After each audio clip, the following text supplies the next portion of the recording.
high moment for you, or high moments? Can you think of a couple that stick out more than others? Beating Baylor on this field was a great experience. Getting to beat a team like that when they were on their high horse trying to get a national championship, it's always fun to beat somebody like that. Every home game's a special event here. You got 64,000 Mountaineer fans screaming for you. It's an atmosphere like no other in college football. So I thought every home game, I love running out with my brothers on the field. It was something that, looking back on it, I'll remember that for the rest of my life. Something that it's very hard to forget. Great moments on the field, just singing country roads after wins. That's something that never can forget. You an emotional guy? Is it going to hit you Saturday? What's going to be like? Tears? What's going to be like? I could say I get emotional sometimes. I try to, not cry too much. But, there might be some tears flow after that game just because it's the last one on this field, and it means a lot to a lot of our guys. It means a lot to me, and it's going to be, something that I'll never forget. Spending that last game with my brothers is a great experience. I'm very fortunate to be in this position. So we thank everybody for letting us play this game. Two more games in October. Now you guys are sitting 3 straight.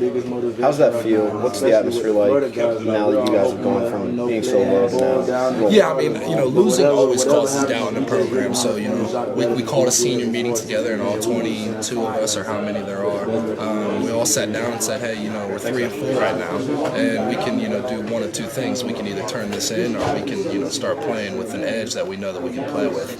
So, we rallied, and we got the wins that we needed to get. So we're 3-0 at this point since our 4-game skid.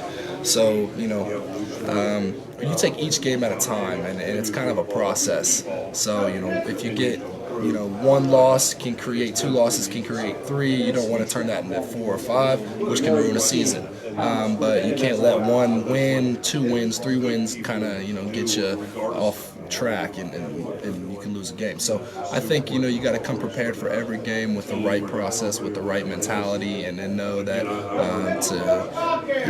to trust your coaching, your players, your brothers on the team, and to just trust the system because it works. And so every game is different from the last one. So, playing Kansas is different from playing Iowa State, from playing Kansas State. So now we have to prepare for a whole new offense, a whole new defense, and special teams. So I think if you trust the process, keep faith in the coaching, and always have a good attitude about things, I don't think you can really let 4 losses hold you down like our team has. I think we have too much confidence. We have too much leadership on this team to have that happen. Last week we saw you guys get off to a quick start against Kansas. What's the coaching staff and senior leaders like you? What are you preaching to try to not underestimate your opponent?